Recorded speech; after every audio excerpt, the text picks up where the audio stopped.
Now 6.1.3 and 1.4 are very similar. 6.1.4 asks you to show that you can insert and delete page breaks. Point 3 is about recognizing why that is a good practice, why it's a good idea to insert a page break rather than use the enter key. So let's start off by showing you how to put in a page break.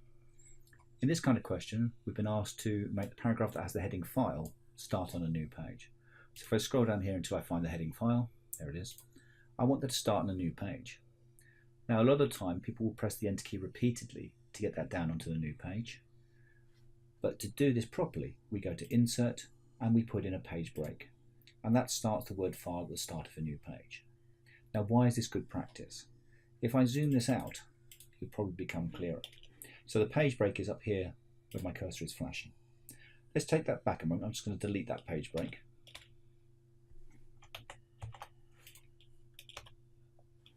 And do it again by pressing the enter key repeatedly.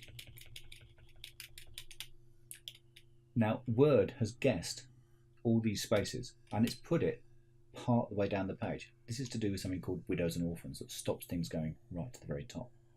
But also the problem occurs that if now I was to put in more text, so if I just copy some of this text and repeat it, and I paste this down underneath, watch what happens to this file at the top of the new page. It moves down and it's no longer at the top of its own page. So if we put in the page break, so let's undo all those spaces, let's just undo what we've just been doing and put the page break back in. If I put this pasting of the text all back in again, what happens to the file when we go onto the new page?